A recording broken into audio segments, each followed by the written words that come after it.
Hi నమస్కారం.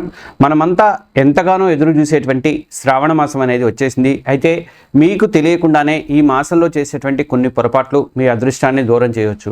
ఇంతకీ ఆ పనులేంటి, అలాగే లక్ష్మీదేవి కటాక్షం కోసం మనం ఏం చేయాలి, ఏ చిన్న తప్పు మనల్ని ఇబ్బందుల్లోకి నెడుతుంది, ఈ ఒక్క వీడియో చూస్తే చాలు మీ సందేహాలన్నీ తీరిపోతాయి. మీ ఇల్లు సిరి సంపత్తులతో కలకలలాడటం అనేది ఖాయం అనమాట. ఇంకా ఎవరైనా మన మహర్షి భక్తిపీఠం ఛానల్ని సబ్స్క్రైబ్ చేసుకోకపోతే సబ్స్క్రైబ్ చేసుకోండి. మనందరి జీవితాల్లోకి శుభాలను సంతోషాలను తీసుకురావడానికి శ్రావణ మాసం వచ్చేసింది. హిందూ సాంప్రదాయంలో అత్యంత పవిత్రమైనటువంటి మాసాల్లో శ్రావణానికి ఒక ప్రత్యేకమైనటువంటి స్థానం ఉంది. తెలుగు పంచాంగం ప్రకారము ఇది 5వ మాసము. ఈ 2026లో తెలుగు క్యాలెండర్ను అనుసరించే వాళ్ళ కోసమని శ్రావణ మాసం ఆగస్టు 13వ తేదీ, అంటే ఈ నెల 13వ తేదీ నుంచి సెప్టెంబర్ 11 వరకు ఉంటుందన్నమాట. అయితే ప్రాంతాలను బట్టి కొన్ని క్యాలెండర్లో చిన్న స్వల్ప తేడాలు అయితే ఉండొచ్చు, కానీ మన దగ్గర అయితే మాత్రం ఇదే ఖాయమను. ఈ నెలంతా పండుగలు, వ్రతాలు, నోములతో ప్రతి ఇల్లు కూడా ఆధ్యాత్మిక శోభతో కళకళలాడుతూ ఉంటుంది. ఈ మాసానికి శ్రావణం అని పేరు రావడానికి కారణం పౌర్ణమి రోజున చంద్రుడు శ్రవణ నక్షత్రంలో సంచరించడమే అని చెప్పి చెప్తుంటారు మన పెద్దవాళ్ళు. ఈ శ్రవణ నక్షత్రం శ్రీ మహావిష్ణువుకి జన్మ నక్షత్రం అని కూడా ఒక భక్తి విశ్వాసం ఉంది. ఈ మాసం హరిహరులిద్దరికీ, అంటే శివుడికి విష్ణువుకి కూడా, అలాగే పార్వతీదేవికి లక్ష్మీదేవికి కూడా అత్యంత ఇష్టమైందని నమ్ముతారన్నమాట. పురాణాల ప్రకారం దేవతలు, రాక్షసులు అమృతం కోసం క్షీరసాగర మదనం చేసింది కూడా ఈ మాసంలోనే ఒక నమ్మకం కూడా ఉంది. ఆ మదనంలో ముందుగా వచ్చిన హాలాహలాన్ని పరమశివుడు స్వీకరించి తన కంఠంలో బంధించి ముల్లోకాలను కూడా కాపాడాడు. అందుకే ఆయనకు నీలకంఠుడు అనే పేరు కూడా వచ్చింది. ఆ గరళం యొక్క వేడిని చల్లార్చడానికే భక్తులు ఈ నెలంతా శివలింగంపై చల్లని నీరు, పాలతో అభిషేకాలు చేస్తారని అంటుంటారు. ఇది ఆయనకు కృతజ్ఞతలు తెలిపేటువంటి ఒక మార్గం అని చెప్పి కూడా భావిస్తారు.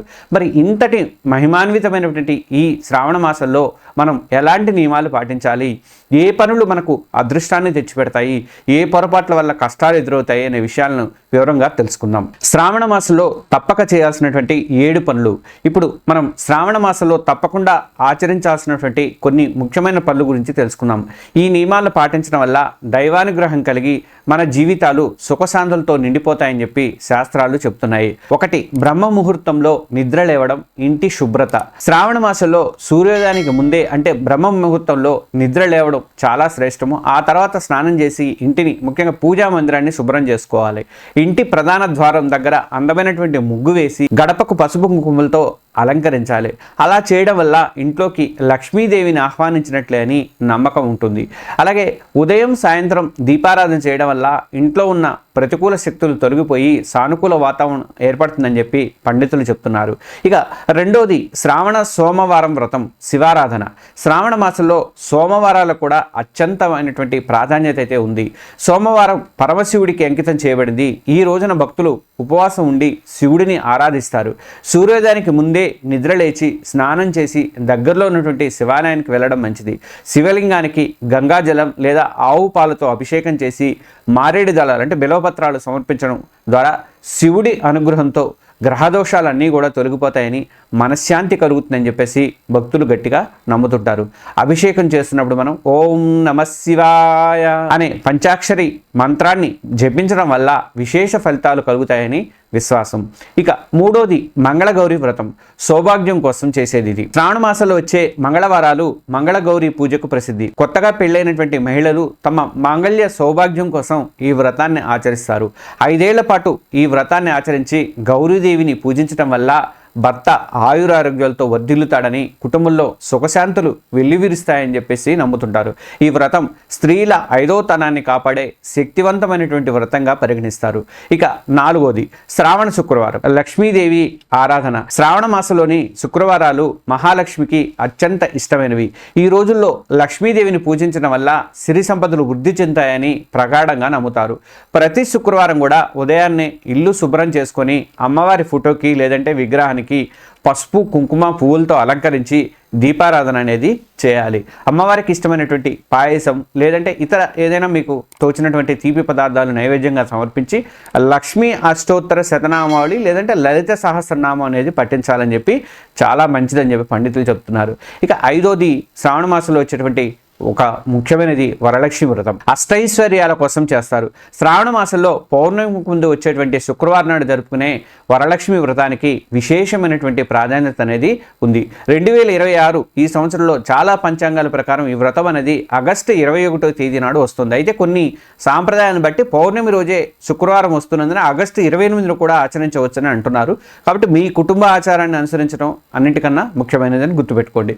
ఇక వరాలను ప్రసాదించే లక్ష్మీదేవిని ఈ రోజున భక్తి శ్రద్ధలతో పూజిస్తే అష్టలక్ష్ముల అనుగ్రహం కలుగుతుందని చెప్పి ధనం, ధాన్యం, ధైర్యం, విజయం లాంటి సకల సంపదలు చేకూరుతాయని చెప్పేసి భక్తులు నమ్ముతుంటారు. ఇక ఆరోది శ్రావణ శనివారం, విష్ణువు యొక్క ఆరాధన. శ్రావణ శనివారాలు శ్రీ మహావిష్ణువుకి ముఖ్యంగా కలియుగ దైవమైనటువంటి శ్రీ వెంకటేశ్వర స్వామికి చాలా ఇష్టమైనవిగా చెప్తారు. స్వామివారి జన్మ నక్షత్రం శ్రవణ నక్షత్రం కాబట్టి ఈ మాసంలో వచ్చే శనివారాల్లో ఆయనను పూజించడం వల్ల విశేష ఫలాలు లభిస్తాయని ఒక నమ్మకం ఉంది. ఈ రోజుల్లో కొందరు ఉపవాసం ఉండి వెంకటేశ్వర స్వామిని తులసి దళాలతో పూజించి పిండి వంటలు నైవేద్యంగా సమర్పిస్తారు. ఇలా చేయడం వల్ల శనిగ్రహం వల్ల కలిగేటువంటి దోషాలన్నీ కూడా తగ్గుముఖం పడతాయని చెప్పి భక్తులు నమ్ముతుంటారు. ఇంకా 7వది శ్రావణ మాసంలో దాన ధర్మాలు, సాత్విక జీవనం ప్రధానమైనటువంటి పవిత్రమైనటువంటి ఈ శ్రావణ మాసంలో దాన ధర్మాలు చేయడం వల్ల అనంతమైనటువంటి పుణ్యఫలం లభిస్తుందని చెప్పి శాస్త్రాలు చెప్తున్నాయి. అవసరమైన వారికి అన్నదానము, వస్త్రదానం చేయడము లేదా గోవులకు ఆహారం అందించడం లాంటివి చేయవచ్చు. అలాగే ఈ నెల మొత్తం కూడా సాత్విక ఆహారాన్ని అంటే ఉల్లి, వెల్లుల్లి లేనటువంటి శాకాహారాన్ని భుజించడం ఆరోగ్యపరంగా కానీ ఆధ్యాత్మిక పరంగా కానీ చాలా మంచిదని భావిస్తారన్నమాట. ఇక ఉపవాస నియమాలను పాటించడం వల్ల శరీరము, మనస్సు రెండూ కూడా శుద్ధి అవుతాయని చెప్పి నమ్మకం. ఈ సమాచారం మీకు ఉపయోగకరంగా అనిపిస్తుంది అంటే ఇప్పుడే ఈ వీడియోకి ఒక లైక్ ఇవ్వండి. అలాగే మీరు శ్రావణ మాసంలో ఏ వ్రతాన్ని ముఖ్యంగా ఆచరిస్తారో కామెంట్స్లో మాతో పంచుకోండి. ఇంకా శ్రావణ మాసంలో పొరపాటున కూడా చేయకూడనటువంటి 5 పనులు చెప్తాను చూడండి. శ్రావణ మాసంలో చేయాల్సినటువంటి పనుల గురించి అంతా కూడా మనం తెలుసుకున్నాము. ఇప్పుడు మనం తెలిసి కానీ తెలియక కానీ చేసేటువంటి కొన్ని పొరపాట్ల గురించి ముందుగా వాటిని ఎందుకు చేయకూడదో కూడా తెలుసుకుందాము. ఈ నియమాలను పాటించడం వల్ల ఈ మాసం యొక్క పవిత్రతను కూడా మనం కాపాడిన వాళ్ళు అవుతాం అనమాట. ఇందులో ఒకటేంటంటే మాంసాహారము, తామసిక ఆహారము తీసుకోకూడదు. శ్రావణ మాసంలో చేయకూడని పనుల్లో అత్యంత ముఖ్యమైనది మాంసాహారము, గుడ్లు, చేపలు లాంటివి తినకపోవడము. అలాగే మద్యపానం కూడా పూర్తిగా నిషిద్ధం అనమాట. వీటితో పాటు ఉల్లి, వెల్లుల్లి లాంటి తామసిక గుణాలను పెంచేటువంటి ఆహారాలు కూడా దూరంగా ఉండాలని సాంప్రదాయం చెప్తోంది. ఈ నియమం వెనుక ఆధ్యాత్మిక కారణాలతో పాటు వర్షాకాలంలో జీర్ణ వ్యవస్థ బలహీనంగా ఉంటుందని, తేలికగా జీర్ణమయ్యేటువంటి సాత్విక ఆహారం తీసుకోవడం వల్ల ఆరోగ్యానికి మంచిదనే ఒక సాంప్రదాయిక వివరణ కూడా ఉందన్నమాట. ఇక 2వది క్షవరం కానీ గోళ్ళు కత్తిరించడం కానీ. సాంప్రదాయాల ప్రకారం ఏంటంటే శ్రావణ మాసంలో జుట్టు లేదా గడ్డం కత్తిరించుకోవడం, క్షవరం చేయించుకోవడం, గోళ్ళు కత్తిరించుకోవడం లాంటివి చేయకూడదని చెప్పి పెద్దలైతే చెప్తుంటారు. ఇది ఈ మాసం యొక్క పవిత్రతను గౌరవించే ఒక నియమంగా భావిస్తారు. అయితే వర్షాకాలంలో ఇన్ఫెక్షన్లు సోకే ప్రమాదం కూడా ఎక్కువే కాబట్టి గాయాలు కాకుండా ఉండేందుకు మన పూర్వీకులే ఈ నియమాన్ని ఏర్పాటు చేసి ఉంటారని చెప్పేసి కూడా కొందరు విశ్లేషిస్తారు.